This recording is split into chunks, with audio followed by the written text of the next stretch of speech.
Salut à tous, c'est Bismart. On est reparti, donc un petit peu comme hier, quelques-unes. Alors, le problème, c'est que les choses avaient été prévues, mais se transforment.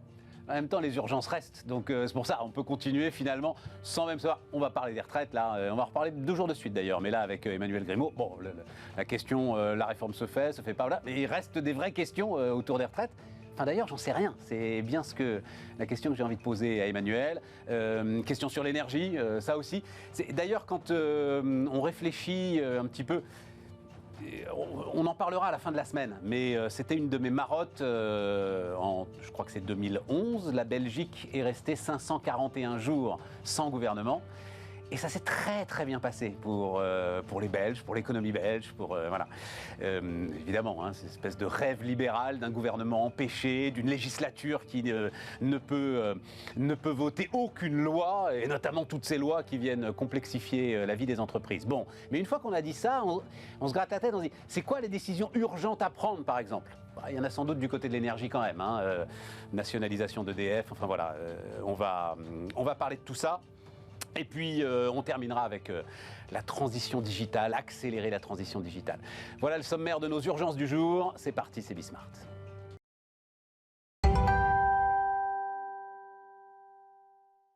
Donc, Emmanuel Grimaud est avec nous, président fondateur de Maximis Retraite. Salut Emmanuel. Bonjour Stéphane. Voilà, tu lis le bandeau là sur l'écran, retraite, et si on ne faisait... Parce que... Emmanuel, je l'avais invité évidemment pour... je pensais qu'on allait parler de la réforme Macron, ça y est, on y va, quels sont les impacts, qu'est-ce que ça donne, etc. et tout. D'abord, attends, quand même, avant de... Et si on ne faisait rien, parce que elle est peut-être quand même toujours dans un coin, on va bien voir. Tu comprenais quoi exactement entre le programme Macron, qui est, je parle sous ton contrôle, un trimestre supplémentaire tous les ans, c'est ça ? Et Olivier Dussopt, et là j'ai besoin de tes lumières parce que là-dessus sans doute il faut qu'on y voit tous clair si jamais le débat venait de s'enclencher. Et Olivier Dussopt disant, finalement la réforme Touraine fait le job, est-ce qu'on a besoin d'accélérer les choses ou pas ? Question subsidiaire, quelle est la différence entre la durée de cotisation et la borne d'âge ? Enfin, je comprends évidemment la différence. Mais en termes d'effet de la réforme, d'efficacité de la réforme, qu'est-ce que ça change entre la durée de cotisation, donc combien de trimestres aujourd'hui ? Aujourd'hui, 167 pour les gens qui peuvent partir en 2022. Ouais. À terme, 172, 43 annuités. Ouais. À terme, donc 167 aujourd'hui 2022 et 170 alors en 2025. 172. En 2025, non, on sera encore à 168. 168, oui, voilà, c'est ça. Bon, donc entre ça et puis la borne d'âge. Et puis les 64 ou 65 ans. Il y a un changement il y a une différence qui est très très importante. La borne d'âge, elle dit que même celui qui a commencé à travailler à 16 ans, on va laisser les carrières longues de côté pour le moment, parce que les carrières longues, c'est très contraignant, c'est très difficile déjà de savoir si on est éligible ou pas. Mais la borne d'âge, elle dit que si aujourd'hui j'ai quelqu'un qui a commencé à bosser à 18 ans, voire à 16 ans, un apprenti boulanger, quand il arrive à 62 ans, de 18 à 62, il a bossé 44 annuités. D'accord ? Et donc, il aura ses trimestres, il peut liquider tranquille à 62 ans.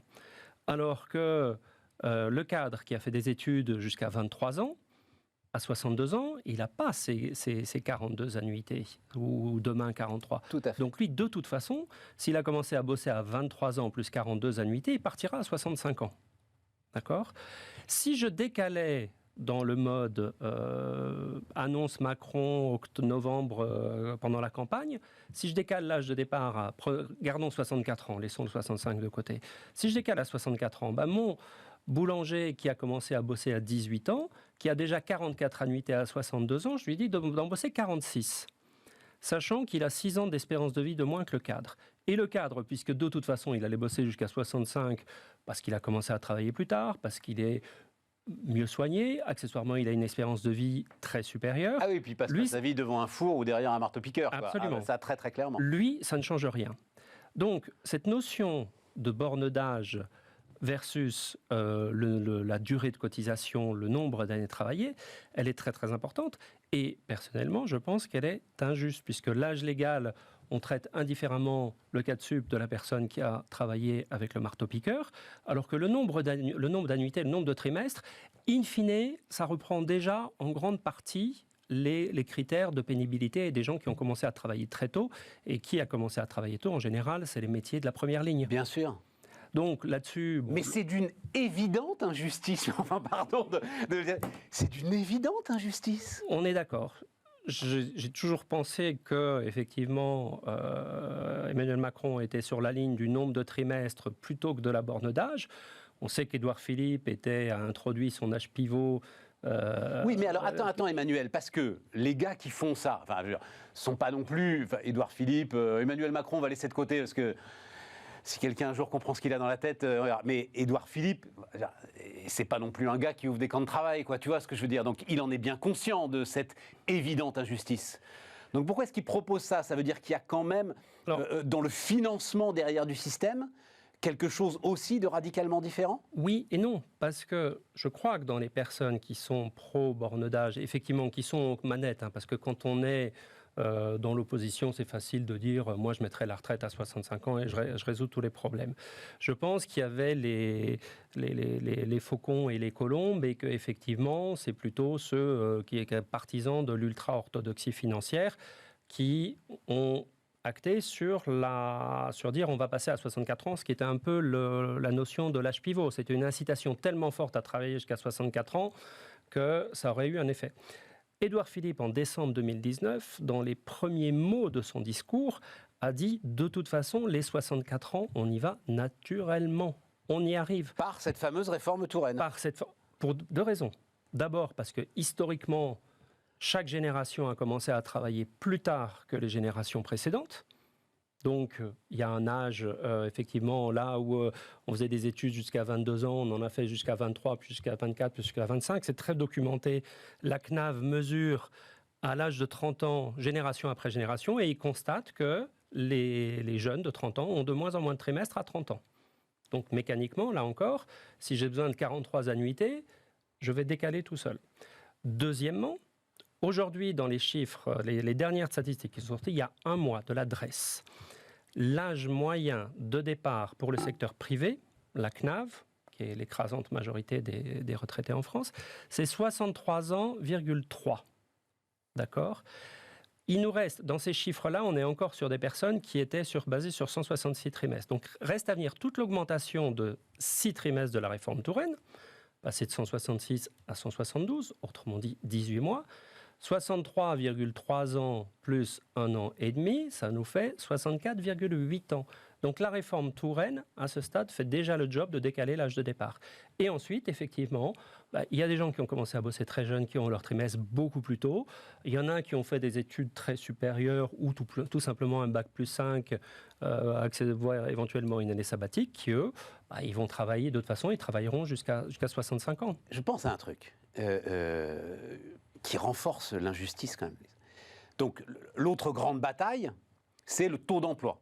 On est d'accord, il y a cette idée alors on va améliorer le régime, mais je te poserai la question ensuite, et puis on va augmenter le taux d'emploi parce que justement les gens seront obligés d'une certaine manière de continuer. Sauf qu'on veut aussi augmenter le taux d'emploi des plus jeunes. On veut aussi renforcer, et tout le monde se félicite de ce que l'apprentissage se renforce. C'est une forme de double inégalité qu'on met en place finalement. On va dire aux plus jeunes, allez-y dans l'apprentissage, commencez à bosser à 16 ans et 18 ans. Et de l'autre côté, on va vous étirer de toute façon jusqu'à 65 ans votre durée de travail. Franchement, je suis au bord d'adhérer à la CFDT. Là. Si on met à 65 ans... J'avais pas réfléchi au truc, je dois être très franc. Mais... On est d'accord, mais oui. C'est une évidence. D'où, effectivement... Alors, Macron, pendant la campagne...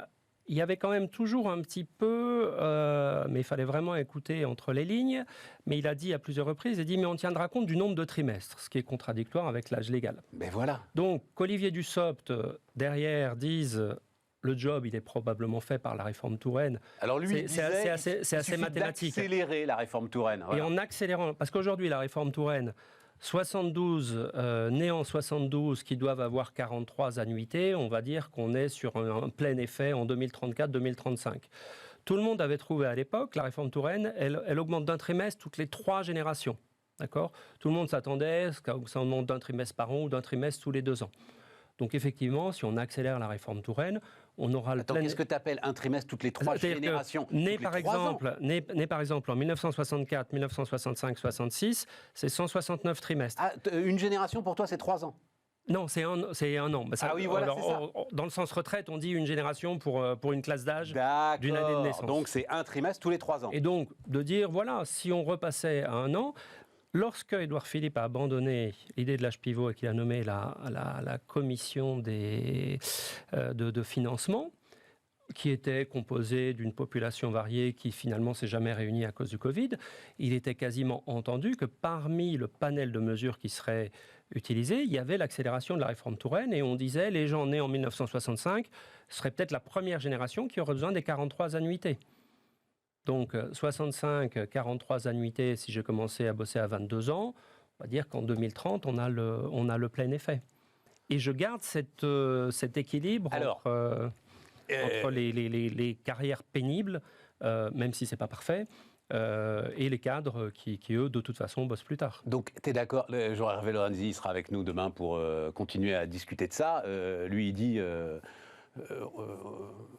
on allait se plonger dans une guerre civile pour rien. Tu es d'accord? 100% d'accord. 100% d'accord. 100% d'accord. On allait faire un truc pour quelque chose qui n'aurait pas eu... cet âge légal moyen, c'est incompréhensible, on y arrive. Emmanuel. Non, mais je suis d'accord. C'est incompréhensible. Je ne comprends pas. Je ne comprends pas, dans ces conditions-là. J'ai fait passer des notes, j'ai fait passer des documents en expliquant pourquoi je pense que c'était pas nécessaire. Oui, il faut travailler plus longtemps, mais le travailler plus longtemps, on y arrive naturellement. Et puis, plutôt que d'aller effectivement tout focaliser sur cette borne d'âge, dire de manière finalement un peu plus complexe, bah oui quand même, les équilibres sont compliqués à trouver, il faut qu'on accélère le calendrier. Alors, 3e point, parce qu'il y avait aussi cette idée que, et on l'avait vu ensemble dans l'émission qu'on avait faite sur les retraites, que les retraites, enfin augmenter la durée du travail est aujourd'hui, enfin oui, la quantité de travail est aujourd'hui la seule manière de récupérer du pognon pour les finances publiques. C'est les seules marges de manœuvre en fait de réforme pour les finances publiques. Ça, oui, ça reste solide aujourd'hui. Oui, mais là encore, que les personnes partent à 64 ans et 6 mois parce qu'on a changé l'âge légal après une guerre civile, ou parce que par le fait du nombre de trimestres, ils partent de toute façon à 64 ans et 6 mois, pour les finances publiques, c'est le même résultat. Malheureusement, parce que l'injustice est là. Ceux qui ont commencé à bosser à 16 ans, eux, ils partiront plus tôt. Oui, mais en âge moyen, là encore, il y a des gens qui partiront plus tard. C'est vrai que la borne d'âge stricte et sévère et absurde et financière et pure et froide, elle est plus efficace parce qu'effectivement, elle va dire à tous ceux qui ont commencé comme chauffeur routier à 19 ans mais elle est plus efficace à quel point? Je vois, alors je sais pas, tu as dû faire les calculs, c'est combien de milliards d'euros par an que tu récupères avec une borne d'âge aussi injuste soit-elle? Le passage de 60 à 62 ans, c'était 35 milliards pour la collectivité. Par an? Par an. À terme, une fois qu'on est arrivé au bout, ce qui est le cas aujourd'hui. Et effectivement, 35 milliards par an. Ouais, la CNAV s'est améliorée de 12 milliards. Ouais. Oui, mais attention, compte des caisses de retraite l'année dernière, en 2021, année post-Covid, donc on attendait le pire. Les prévisions, si on prend les prévisions 2020 sur 2021, on attendait des déficits considérables. Et là encore, je me focalise sur la partie du secteur privé. Fonction publique et autres, c'est différent. CNAV, 2 milliards de déficit. Agirc, 2,6 milliards d'excédents, dont 500 millions de produits financiers, mais 2,1 milliards d'excédents opérationnels. Emmanuel, mais le sujet, c'est récupérer ce pognon pour financer autre chose. Oui, les retraites sont quasiment à l'équilibre. Ça, tu l'as dit depuis longtemps, je l'ai bien compris. Mais l'âge légal, l'âge moyen de départ, on va quand même y arriver via la réforme Touraine. Tu vas plus vite. On y va un petit peu plus vite. Et tu récupères quelques dizaines de milliards pour financer la grande dépendance, que sais-je quoi. D'où la logique l'hôpital d'accélérer la réforme Touraine qui effectivement était un petit peu molle. On a donc commis, Macron a peut-être commis une erreur stratégique parce que le congrès de la CFDT, là les gars ont été, tu as suivi ça j'imagine, mais vraiment un refus total, donc évidemment de 64-65 ans, mais même parce que les gars sont chauffés à blanc, d'accélération de la réforme Touraine. Oui. Sachant qu'effectivement, Laurent Berger, dans le fond, n'était pas opposé à une discussion sur le nombre d'annuités. Évidemment, alors que l'âge légal, la borne d'âge, c'était un chiffon rouge sur lequel il ne voulait absolument pas bouger. Ensuite, alors, il y a les rapports de force internes à la CFDT, ça c'est encore autre chose, avec à quel moment va-t-il terminer son mandat, est-ce qu'il a la même force aujourd'hui qu'il avait il y a 2 ans. Je ne sais pas. Mais en tout cas, on peut regretter que la réforme d'il y a 2 ans n'ait pas été votée, ça c'est sûr. Donc, retraite et si on ne faisait rien, finalement, il ne va pas se passer grand-chose. C'est ça la conclusion, Emmanuel ?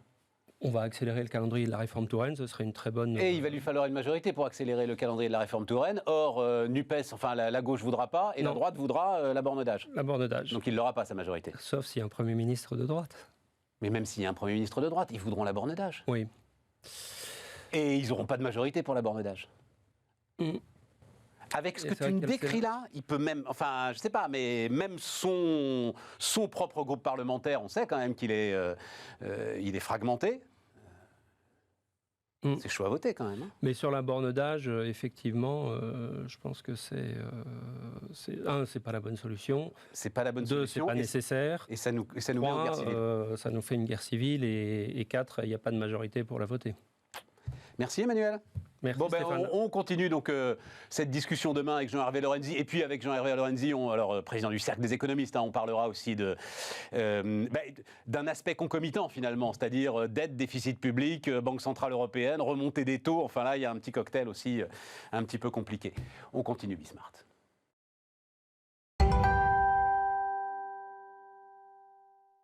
On repart avec Nicolas Goldberg. Salut Nicolas, bonjour. Senior manager énergie pour Columbus Consulting. J'ai dit énergie, les dossiers urgents. Le premier, c'est quand même que Gazprom a coupé le gaz. Gazprom a coupé le gaz, mais à mon avis, ce qui va être urgent, c'est les potentielles coupures d'électricité qu'on va avoir cet hiver. Mais parce que Gazprom...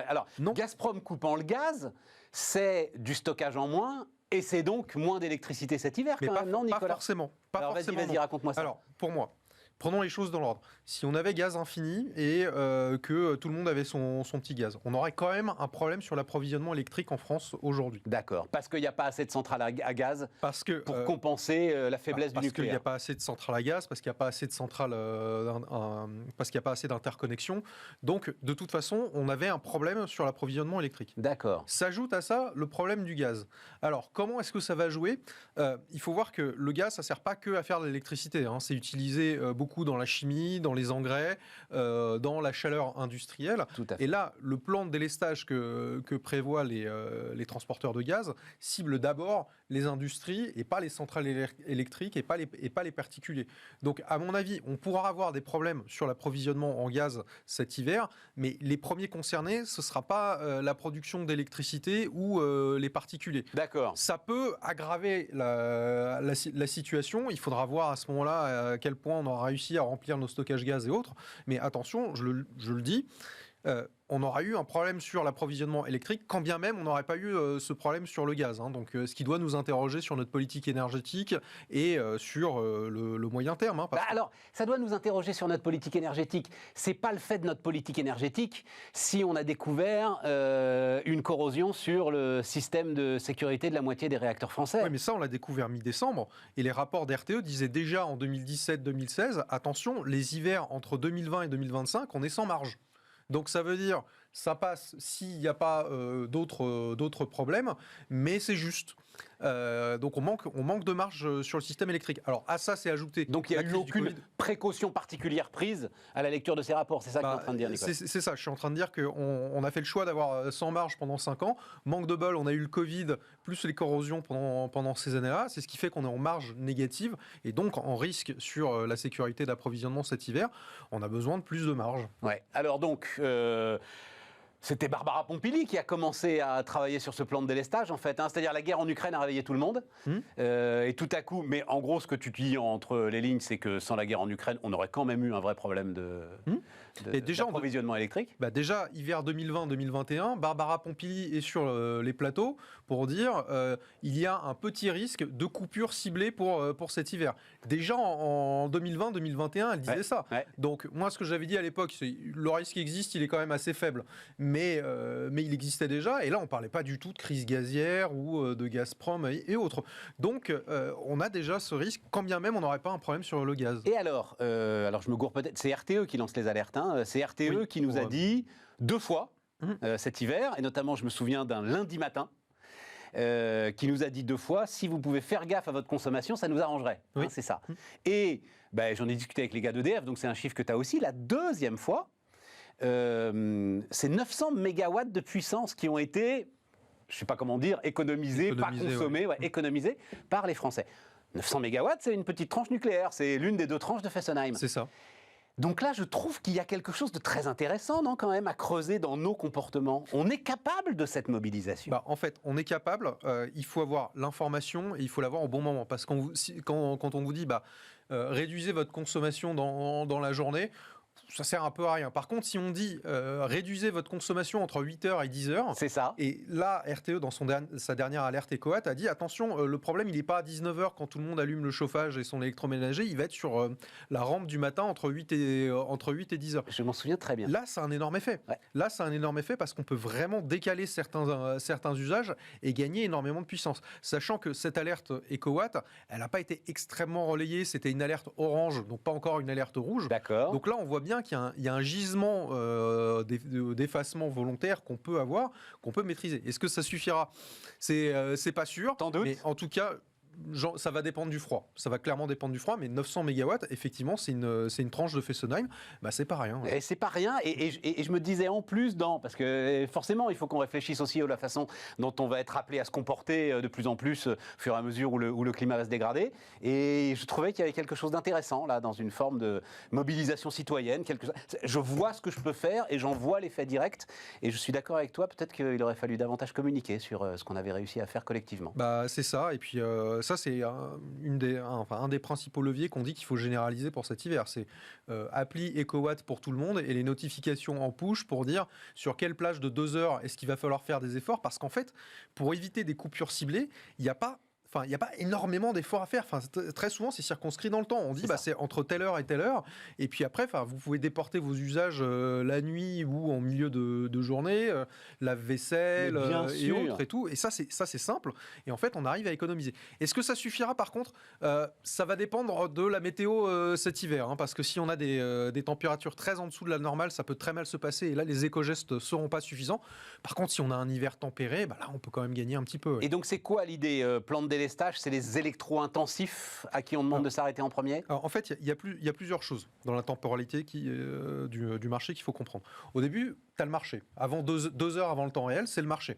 Donc, c'est des effacements contractualisés, c'est les opérateurs qui disent est-ce que vous pouvez produire plus à tel endroit ou autre. C'est le marché qui fait son office. 2 heures avant le temps réel, là, c'est RTE qui reprend la main et qui dit j'achète des offres d'effacement que j'ai contractualisées, les fameuses réserves, pour réajuster. En théorie, c'est mettre les derniers coups de pinceau. C'est-à-dire que le marché est censé être équilibré avant. Si on part déséquilibré, ça peut mal se passer en temps réel. Donc ça, c'est des leviers contractualisés. C'est les réserves, c'est harmonisé au niveau européen, tout le monde doit avoir à peu près les mêmes. Et après, tu as ce qu'on appelle les leviers post-marché. Donc là, c'est quand ça se passe mal. Ça arrive très peu souvent qu'on les utilise. C'est déjà arrivé. En 2019, on a déjà activé ce qu'on appelle le dispositif d'interruptibilité. Donc ça, c'est complètement hors marché. Interruptibilité. Interruptibilité, on appuie sur un bouton rouge. Il y a des industriels qui sont coupés en quelques secondes. Alors, ils sont grassement rémunérés pour ce service. C'est-à-dire que... Combien de temps on les prévient 3 secondes avant, parfois ? Non, on ne les prévient pas. Ah, on les prévient pas, ils savent. On les prévient pas. Ils savent que ça peut arriver. Ils savent que ça peut arriver. Ils savent quand même qu'ils sont dans une journée où ça peut arriver. Oui, voilà, c'est ça. Oui. Donc, ils ne vont pas lancer une production... En fait, ils savent qu'ils sont dans une journée où ça peut arriver, mais parfois on l'active en raison d'un incident. C'est-à-dire que sur l'alerte EcoWatt qu'on a eue en janvier, on s'est dit a priori on ne devrait pas l'activer. On l'a quand même activé parce qu'on a eu un problème en Croatie qui s'est répercuté jusqu'à nous, parce que les réseaux sont interconnectés. Et c'est ce qui a fait qu'on a dû activer l'interruptibilité. Ils sont rémunérés en fixe chaque année pour ça. C'est-à-dire qu'une année où on n'active pas l'interruptibilité, nous, consommateurs, nous payons ce service qui est potentiellement rendu par les industriels. C'est comme les pompiers. C'est pas parce qu'il y a un feu chez nous qu'il n'y a pas de feu chez nous qu'on ne les paye pas. C'est normal. Donc, ils peuvent être activés une dizaine de fois dans l'année. C'est-à-dire qu'une dizaine de fois, on peut les couper. Ils n'ont jamais été activés plus d'une ou deux fois. Et parfois, il y en a certains qui crient un peu. Typiquement, il y a des papiers qui disent bah ouais, mais à chaque fois que vous activez, moi, je paie un badge de production. Ouais, voilà, c'est ça. Donc, ça a un coût. Sur certains fours industriels de sidérurgie, on dit bah moi, vous me coupez, mais par contre, vous me remettez en service au bout d'un certain temps. Sinon, moi, mon four, je le prends, je le mets à la poubelle. Donc, ça, c'est le premier levier. Ça fait à peu près 1,3 gigawatts. C'est un petit peu moins qu'un EPR. L'idée, c'est que peut-être que pour cet hiver, on va étendre cette interruptibilité. On va faire participer plus d'industriels pour avoir un plus gros levier. Je ne sais pas si on les trouvera, ou en tout cas, il faudra bien les rémunérer parce que c'est quand même. Ça dépendra aussi, malheureusement, de la récession ou pas dans laquelle on sera. Et peut-être qu'il y a des industriels qui seront ravis, finalement, de récupérer un petit peu de BFR avec ce système-là, quoi. Donc, ça, c'est le premier levier. On n'est jamais allé plus loin que ça. Après, il y a deux autres leviers. Il y a ce qu'on appelle la baisse de tension. Chez nous, on a du 220 volts. Pendant un court moment, RTE peut dire j'envoie du 215, du 210 volts. Donc, ton téléphone se charge moins vite. Il y a quelques équipements qui peuvent être dégradés parce que la qualité de l'onde électrique n'est pas folle. Enfin, normalement, c'est assez transparent. Et le dernier levier, celui que j'aimerais qu'on n'utilise pas, et je pense personne n'aimerait l'utiliser, c'est les coupures ciblées. C'est le délestage tournant. On dit telle zone, tel quartier, pendant 2 heures, plus d'électricité. Donc là, les hôpitaux ont des groupes électrogènes. Oui, évidemment, pour prendre leurs hôpitaux. Oui, mais il y a quand même Mais cette idée de préserver à tout prix les particuliers me choque un peu, moi. C'est assez facile quand même de se passer d'électricité pendant 2 heures. On l'a tous vécu en plus. Oui, mais là tu coupes tout un quartier. Ça veut dire que, alors tu coupes. Chez moi, ils sont en train d'enterrer les lignes. Ils coupent tout un quartier. Oui, mais c'est. Tu vis avec. Tu es prévenu, tu vis avec. Tu vis avec. Après, ça a quand même un petit air de déclassement. Ça, je confirme. Parfois, quand c'est entre 19h et 21h que tu as des enfants qu'il faut leur faire à manger, c'est pas un usage de luxe de se faire à manger. C'est quand même un peu. Tu allumes des bougies, tu fais des sandwichs et tout le monde se marre. Ouais, mais. Non, je plaisante. Voilà, ça c'est la sobriété heureuse. mais effectivement, non, mais ça peut être très contraignant. Bon, donc on en est là. Autre dossier urgent. Recapitaliser EDF quand même. Donc, les derniers chiffres, est-ce que toi, tu les valides ? J'ai vu une étude qui table sur 65 milliards d'euros de dette pour EDF à la fin de l'année ou à la fin de l'année prochaine. Ça me paraît cohérent parce qu'on avait 40 milliards de dettes. Là, on a une baisse d'EBITDA de 16 milliards. Ouais. L'un dans l'autre, ça doit coller. C'est pas le chiffre le plus parlant, à mon avis. Et l'EBIT, attends, mais si, parce que tu dis une baisse d'EBITDA de 16 milliards sur 18 milliards d'EBIT 2021. Il reste 2 milliards d'EBIT à EDF. Ça m'inquiète un petit peu. Oui, mais moi, l'EBIT, je le rapporte à la dette quand même un petit peu aussi, tu vois. Ce qu'il faut regarder, c'est toujours le ratio dette sur EBITDA. Oui. Moi, je me souviens déjà qu'on disait que la dette était insurmontable pour EDF quand ils étaient à 30 milliards. Bon, tu faisais un ratio dette sur EBITDA, il était à 2. C'était pas C'était pas spécialement surtout inquiétant. Quand tu es sur une économie de rente, quoi. Enfin, des abonnés, quoi. Bon, là, si on est à 60 divisé par 2, ça fait 30, c'est un petit peu plus inquiétant. Mais non, là, la situation est inquiétante pour EDF, mais parce qu'on a aussi voulu préserver le consommateur. Alors là, il va falloir établir une vérité. On dit il y a l'AREN. Ben oui. L'AREN, qui est vendue par EDF à ses concurrents, donc à un prix régulé, capé. L'AREN, elle n'est pas vendue que aux concurrents d'EDF. Elle est vendue à nous, consommateurs aussi d'EDF. Alors, je dis nous, parce que moi je suis EDF, mais tous ceux qui sont au tarif régulé et tous ceux qui ont une offre marché EDF ont une part d'AREN dans leur pricing. Donc, tant et si bien qu'en fait, en temps normal, c'est pas juste 100 TWh, c'est pas un quart de sa production que EDF vend à prix réglementé, c'est 60%. Oui, mais elle le vend à ses clients. Là, pour le coup, Nicolas, tu n'arriveras pas à me faire avaler que Total, alors j'ai oublié les bénéfices de Total, mais disons, la phrase de Biden, Exxon a gagné plus d'argent que Dieu ce trimestre. Voilà. Que Total, avec les bénéfices de dingue qu'ils font aujourd'hui, a besoin de pomper les EBITDA d'EDF pour approvisionner les clients de Total Energy. Voilà. Ça, c'est pas possible. Non, mais ça, je dis pas, effectivement. Mais et regarde. Pareil pour Engie. Engie bénéficie de l'AREN. Oui, mais Engie, Mint, maintenant même Enercop, tout le monde profite de l'AREN. Mais ce que je veux dire, c'est que souvent, quand on parle de l'AREN, on dit c'est simple, on supprime l'AREN. et du coup, les concurrents d'EDF n'en profitent plus. Mais qu'est-ce qui va se passer si on fait ça ? Les clients des alternatives vont revenir chez EDF et vont dire oui, ben on revient chez EDF parce que nous, on veut du réglementé, on veut un petit peu d'AREN chez nous. Et du coup, tu n'as pas résolu le problème. C'est-à-dire que l'AREN qu'EDF vendait avant à ses concurrents va le vendre à ses nouveaux clients. D'accord. Donc je ne suis pas sûr qu'on résolve le problème juste en disant on supprime l'AREN. Bon argument. Voilà. Ça m'énerve quand même pour Total, mais bon argument. Non mais ce dispositif d'AREN, il est mal foutu. De toute façon, j'irai pas le défendre. Il est mal foutu. C'est un contrat long terme sans optionnalité avec un tarif qui n'est jamais revu et qui fluctue jamais. Enfin, non, et puis alors, c'est un contrat long terme. C'est un contrat long terme pour la victime, si j'ose dire, pour EDF. Mais pour l'État, il peut modifier le contrat du jour au lendemain. Ce qu'il a fait en l'occurrence là. Ce qu'il a fait là en l'occurrence en disant ah oui. Puis il y a une autre blague sur l'AREN aussi, c'est qu'on dit bon c'est 100 TWh. Mais à chaque fois qu'on atteignait ce plafond, on se disait il faudra le remonter. Donc moi ce que je dis à tout le monde, c'est si vous remontez un plafond à chaque fois que vous l'atteignez, c'est pas un plafond. Ouais. En fait, vous dites c'est comme la dette. C'est tout AREN. Et là on est à 140, c'est ça là on est à 120 cette année. Il y a une proposition de la Creux pour monter à 130 l'an prochain, mais en réévaluant le prix. Alors moi ce qui m'énerve, c'est que c'est toujours ce qu'on a voulu faire. Enfin, fin 2020, moi j'ai reçu une consultation et tous les experts du secteur ont reçu une consultation pour dire là l'AREN arrive à la fin d'un cycle, est-ce qu'on régulerait pas tout le nucléaire avec une optionnalité en faisant évoluer le prix dans un couloir, donc avec un plafond, un plancher, et EDF en garderait une petite partie pour faire de l'équilibrage, mais tout le reste régulé. Moi, je me disais pourquoi pas. Au moins on partage équitablement entre tout le monde et on met un vrai prix. La commission a retoqué le projet en disant non, si vous touchez à l'AREN, si vous touchez à 1 euro de l'AREN ou si vous touchez au volume, vous revenez nous voir avec une réforme globale.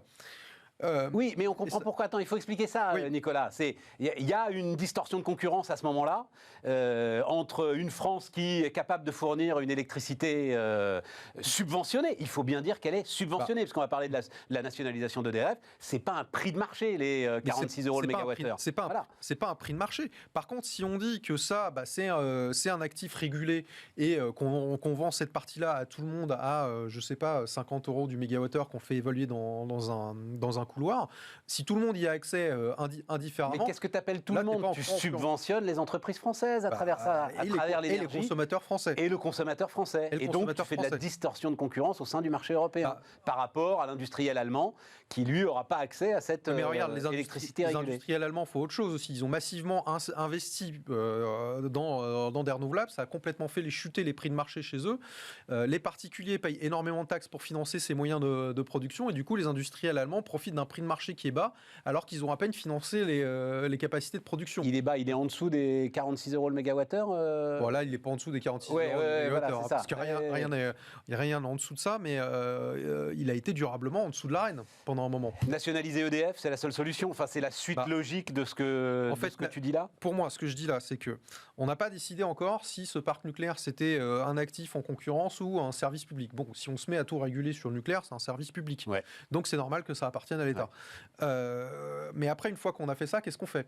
C'est-à-dire, qu'est-ce qu'on fait d'EDF ? Comment est-ce qu'on injecte de l'argent dans EDF sans que ce soit considéré comme une aide d'État déloyale ? Les aides d'État, c'est autorisé. Par contre, il faut les déclarer pour être sûr que ça ne fasse pas de la distorsion de concurrence. Donc, si on veut construire des nouveaux EPR, comment est-ce qu'on met 50 milliards d'euros sur la table en donnant des gages pour que ce ne soit pas une distorsion de concurrence ? Si on nationalise EDF, est-ce qu'on met en place ces fameux contrats long terme pour le nucléaire, parce que de toute façon, l'AREN s'arrête fin 2025. Hein. Donc là, quand tu es un industriel aujourd'hui, généralement, tu achètes ton électricité sur 3-4 ans. Aujourd'hui, tu ne peux pas acheter sur 4 ans, parce qu'en 2026, tu ne sais pas de quoi ton prix est fait, donc tu n'achètes pas, donc tu es dans l'incertitude. Donc il faut de toute façon réformer ça et mettre en place ces contrats long terme, et après décider quelle régulation on met en place. Est-ce qu'on découpe un peu EDF ? Est-ce que non, on filialise ? Quelle partie on renationalise ou pas ? Ça, c'est une grande discussion. Et le fait qu'il n'y ait pas une grande majorité à l'Assemblée va complexifier complètement les décisions. Parce que bien qu'au là, on ait une Assemblée nationale qui soit majoritairement pro-nucléaire. C'est-à-dire que si on met bout à bout le RN, LR, LREM, on a une large... Et le PC, n'oublie pas le PC, évidemment, on a une large majorité pro-nucléaire. Par contre, sur le comment on fait, là, on n'a pas de majorité. Le RN exclura tout accord qui aura été fait avec Bruxelles. LR était contre Hercule, à mon avis, Alors ils sont Hercule, attention, il faut le dire d'un mot. Hein, Hercule, c'était le projet de séparation d'EDF qui permettait justement d'avoir le de nucléaire. mettre en bourse l'ensemble des énergies renouvelables qui... Énergie renouvelable et distribution, ce qui, et posait distribution. Ce qui posait un petit problème. Mais on que les avait investisseurs adorent. Voilà. bah oui, parce que c'est des bons revenus régulés, ça. Mais tu avais le nucléaire et RTE de l'autre côté. Et donc, c'est ce qui permettait d'avoir un pôle 100% public nucléaire. Et LR y était opposé parce qu'ils avaient dit, vous démantelez EDF, toutes les agences commerciales en région, qui ne sont pas forcément très utiles selon moi, vont fermer alors que c'est un service de proximité. Nous, on est contre. Il y a Enedis que vous mettez côté en concurrence alors que c'est un service régulé. Ça n'a aucun sens. Là-dessus, ils n'avaient pas tort. Donc, il faudra arriver à faire revenir LR dans le giron. À mon avis, ce sera compliqué d'avoir un accord sur le financement de ces réacteurs nucléaires et sur le deal qu'on aura pu faire avec la Commission qui, pour l'instant, Et alors, donc, c'est ma question du jour. Qu'est-ce qui se passe si on fait rien ? Alors, qu'est-ce qui se passe si on ne fait rien ? Si on ne prend pas la décision de lancer des réacteurs nucléaires et si on ne boucle pas le financement sur ce quinquennat, on ne le fera pas. On va trop perdre de compétences. Là, le but, c'était de dire on prend une décision avec financement dès l'an prochain, donc 2023. Et une fois qu'on aura fait ça, ça débloque pas mal de choses pour les décrets d'autorisation environnementale, les permis de construire et autres. Et même en faisant ça, le premier béton, on pouvait le poser qu'en 2028. Donc ça fait quand même un certain temps. Donc si on commence à prendre du retard sur la décision d'investissement, ça va repousser. Et ça veut dire que le premier béton, on ne le verra pas pour la présidentielle d'après, mais la présidentielle d'encore après, alors qu'on a un besoin de plus d'électricité pour atteindre la neutralité carbone. Mais bien sûr. Et qu'il faut entretenir les surtout, compétences. Il y a le réchauffement derrière qui, lui, ne marque pas de pause. qui arrive. Ah merde, les Français n'ont pas de majorité. Donc là, mais il faut une loi pour ça, Nicolas. Tu ne peux pas par décret lancer la construction des réacteurs. Tu auras forcément un projet de loi de finances pour savoir comment tu finances les réacteurs. Il faut payer le truc, quoi. Ouais. Il faut payer le truc. Après, je pense que l'opposition NUPS, donc essentiellement ELV et LFI, je ne mets pas les communistes dedans parce qu'eux sont plutôt pro-nucléaire, dirait c'est bien la preuve qu'il faut sortir du nucléaire. Vous voyez, on est dans un monde, on est dans une impasse inextricable. C'est la preuve qu'il faut sortir du nucléaire. Mais ceci étant dit, LFI commence à devenir anti-éolien terrestre. Alors à un moment, il va falloir choisir, parce qu'on peut pas dire, on sort déjà. Il va falloir qu'on pédale. Il va falloir pédaler, parce que déjà faire du nucléaire, à mon avis, on aura quand même besoin d'éolien. Si on fait pas de nucléaire, il y a plus besoin d'éolien. Donc là, LFI qui est dans une position de dire non, nous on met tout en mer. À mon avis, ce sera pas tenable. Ouais, donc en fait, il est là le sujet. C'est-à-dire dans mon espèce de trip ultra-libéral en fait, un gouvernement, une majorité, ça sert à rien. Laissons vivre sans qu'il se passe rien. Sur ce sujet-là, c'est le seul sujet où la majorité assume une planification. Sur tout le reste, c'est un peu plus compliqué. Mais sur ce sujet-là, ils disent non, mais on assume une planification. Ouais, c'est clair. Merci Nicolas. Merci Stéphane. Nicolas Goldberg, donc, qui nous accompagnait. Et on termine Bismart ensemble tout de suite.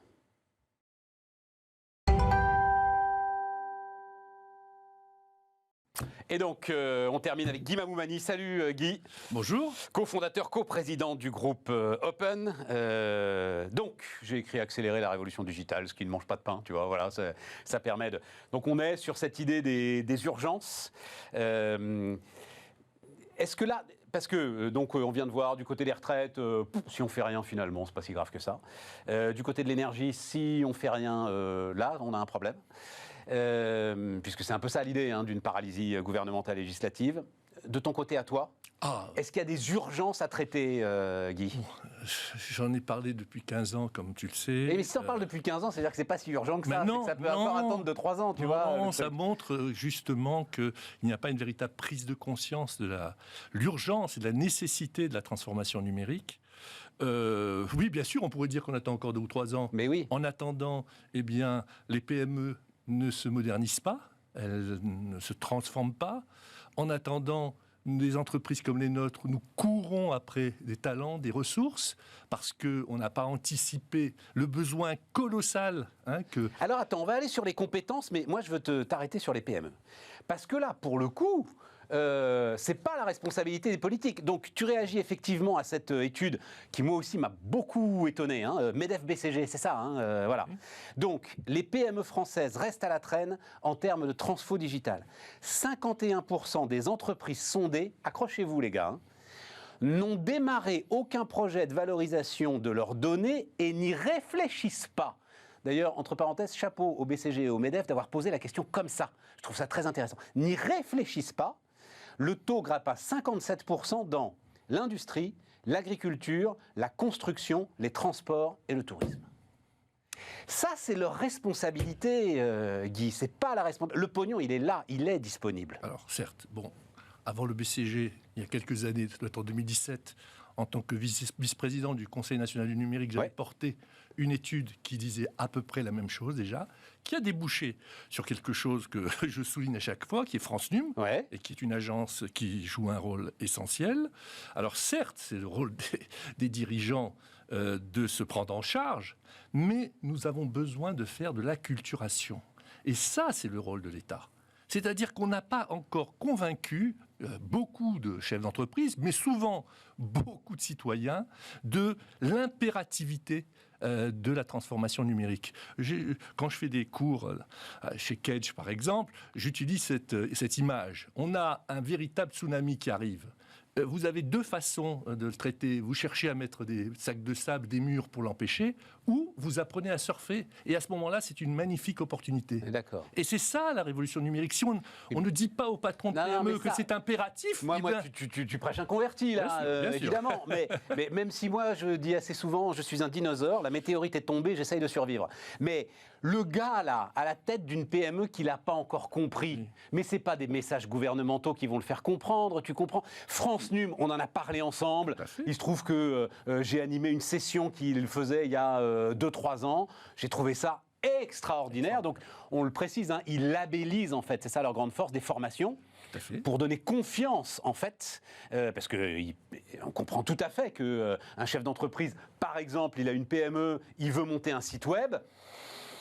Il y a tellement d'offres que c'est un tout petit peu compliqué d'être sûr que ça va être un vrai bon site web et non pas un truc qui va lui aspirer ses données et se barrer une fois que le sale boulot sera fait. Donc ça, on est tout à fait d'accord. France Num est là pour labelliser les données et même pour distribuer un peu de pognon pour vous aider.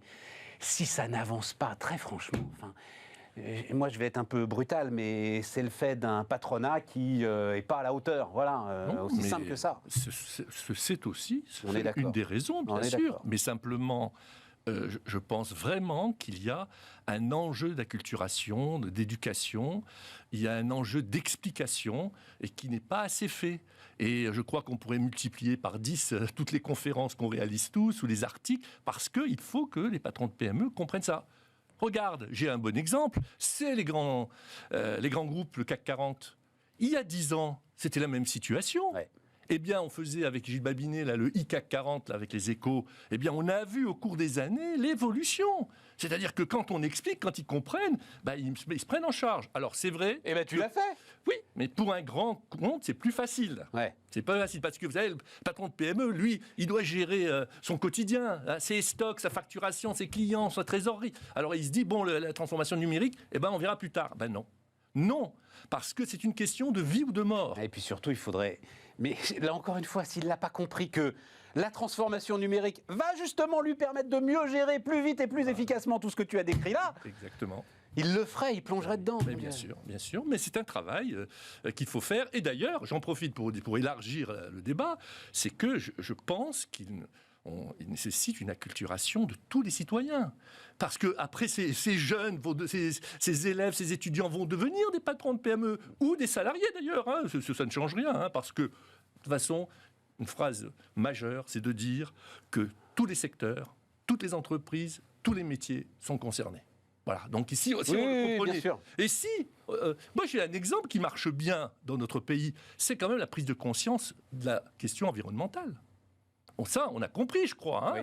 Et tout le monde se bouge. Hein. Oui. Eh bien, je crois qu'il faudrait faire le même enjeu. Malheureusement, je crois que nos politiques n'ont pas compris.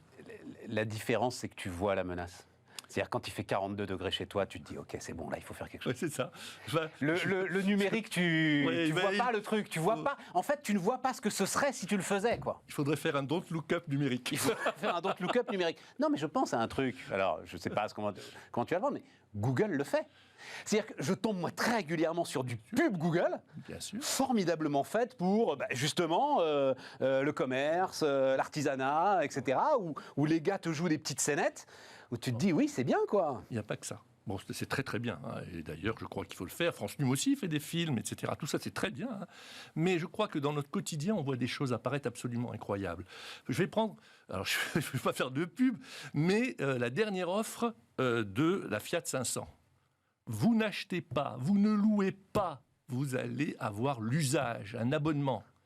Tu prends la Tesla Assurance. Enfin bon, je vais prendre n'importe quel exemple. Les gens vont commencer à comprendre qu'il y a une révolution.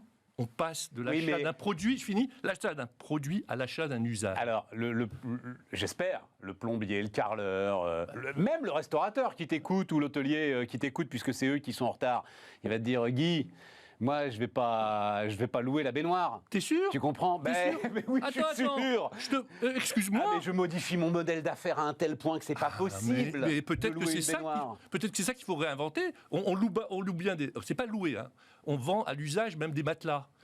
Ou des chaussures, pourquoi pas des... Mais si ton plombier te dit, écoutez, je vous propose de vous facturer 50 € par mois et je m'occupe de tout. Il peut pas. Ah bon? Regardez Darty. Mais Tiens. oui, Darty le peut, le plombier il peut pas. Mais c'est son modèle d'affaires. Il a pas la surface financière pour encaisser une telle transformation de business model qui est passionnante. Nous sommes en train de caricaturer les choses peut-être, mais il faut se remettre en question.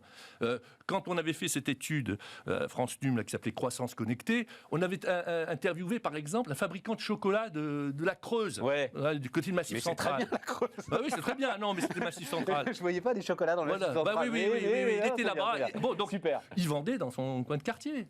Bon, il a commencé à se bouger, il s'est mis sur les réseaux sociaux, il a fait un site de e-commerce, il a vendu ses chocolats en Chine. Et t'as plus de zone de chalandise. Alors on est bien d'accord. Bon, bah ça oui, tout à fait. Là, c'est mais facile, encore une ça. fois, le gars qui n'a pas encore compris ça, je pense qu'il ne le comprendra jamais. Non, mais attends, parce que le temps tourne. D'accord. Et t'as Donc, alors, juste un chiffre quand même, hein, puisque je savais qu'on allait parler de ça, et ce chiffre est quand même assez fou.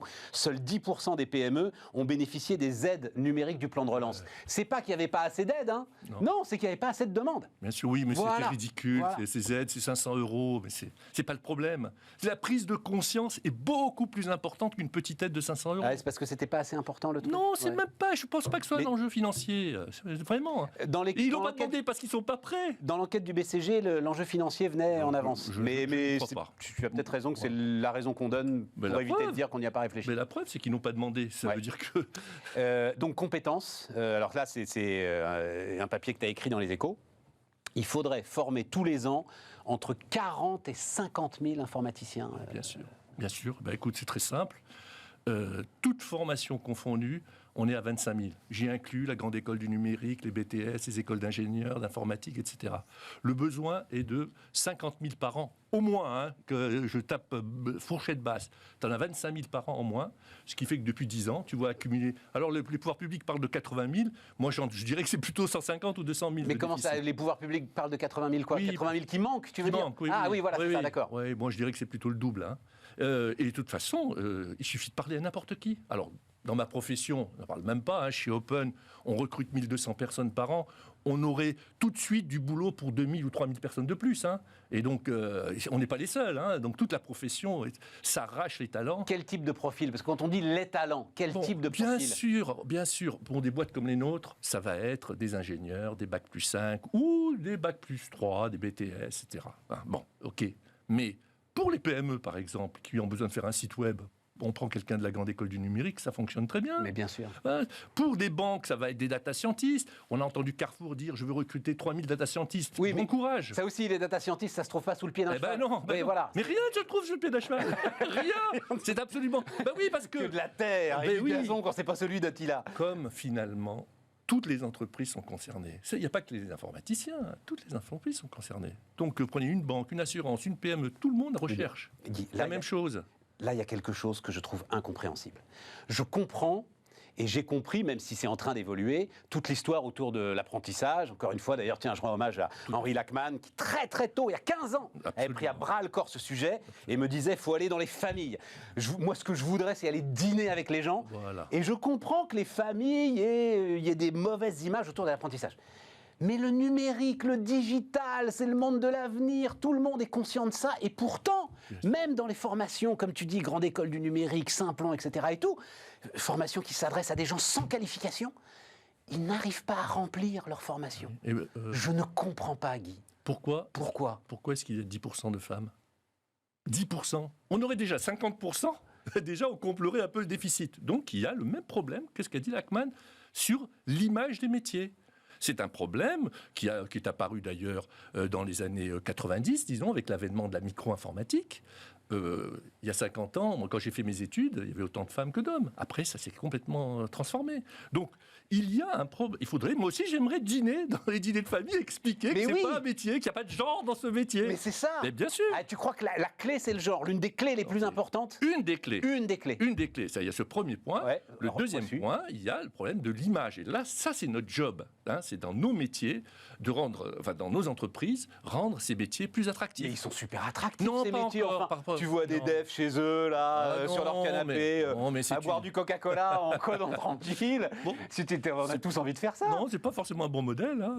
Non. Et d'abord, il y a une image quand même, par exemple, où il n'y a pas d'horaire. Hein, une difficulté de conjuguer vie personnelle et vie professionnelle. Enfin, tout ça est faux, hein, mais c'est l'image encore que l'informatique a, et là, je le prends pour nous. C'est à nous de travailler, à Numéum, à toutes les organisations professionnelles, c'est le travail qu'on essaye de faire pour rendre ces métiers attractifs. Allez voir les écoliers et les collégiens pour leur dire « choisissez ces métiers-là ».